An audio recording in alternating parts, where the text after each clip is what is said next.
بسم اللہ الرحمن الرحیم۔ بیت اللہ کی تعمیر اور حجر اسود کے جھگڑے کا فیصلہ۔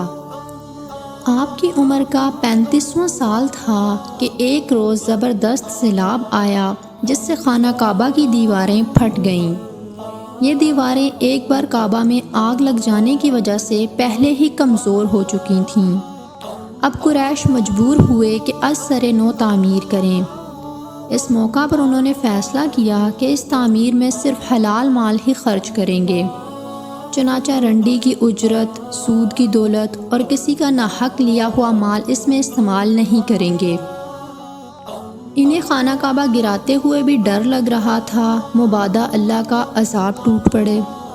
بالآخر ولید بن مغیرہ نے یہ کہہ کر ڈھانا شروع کیا کہ اللہ مصلحین کو ہلاک نہیں کرتا۔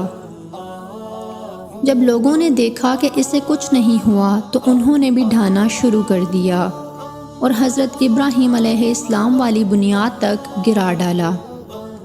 اس کے بعد تعمیر شروع کی۔ تعمیر کے لیے ہر قبیلے کا الگ الگ حصہ مقرر تھا۔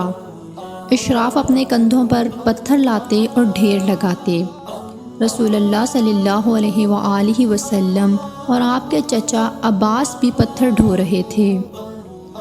تعمیر کا کام بقوم نامی ایک رومی معمار کر رہا تھا۔ چونکہ مال اتنا جمع نہ ہو سکا تھا کہ عمارت حضرت ابراہیم علیہ السلام کی بنیادوں پر مکمل کی جا سکتی، اس لیے شمال کی طرف سے تقریباً 6 ہاتھ چھوڑ کر اس پر ایک چھوٹی سی دیوار اٹھا دی گئی تاکہ علامت رہے کہ یہ کعبہ کا حصہ ہے۔ اسی کو حجر اور حتیم کہتے ہیں۔ جب دیوار حجر اسود تک اٹھ چکی تو ہر سردار نے چاہا کہ وہی حجر اسود کو اس کی جگہ رکھنے کا شرف حاصل کرے۔ اس پر سخت جھگڑا اٹھ کھڑا ہوا جو 4-5 روز تک جاری رہا اور قریب تھا کہ حرم میں خون خرابہ ہو جاتا۔ لیکن ابو امیہ نے جو سب سے زیادہ عمر رسیدہ تھا یہ کہہ کر فیصلے کی ایک صورت پیدا کر دی کہ مسجد حرام کے دروازے سے جو شخص پہلے داخل ہوا اسے اس جھگڑے کا حکم مان لیں۔ لوگوں نے یہ تجویز منظور کر لی۔ اللہ کی مشیت دیکھیں کہ اس کے بعد سب سے پہلے جو شخص داخل ہوا وہ آپ صلی اللہ علیہ وآلہ وسلم تھے۔ قریش نے دیکھتے ہی کہا یہ محمد ہیں جو امین ہیں، ہم ان سے راضی ہیں۔ پھر آپ صلی اللہ علیہ وآلہ وسلم ان کے پاس پہنچے تو آپ صلی اللہ علیہ وآلہ وسلم کو تفصیل بتائی گئی۔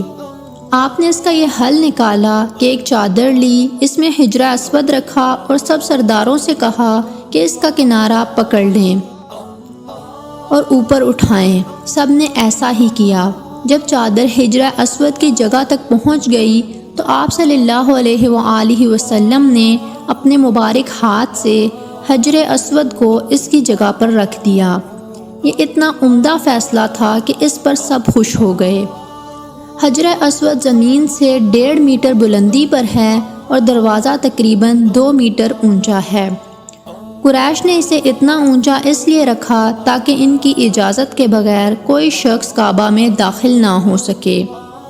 دیواریں 18 ہاتھ بلند ہیں جبکہ پہلے 9 ہاتھ بلند تھیں۔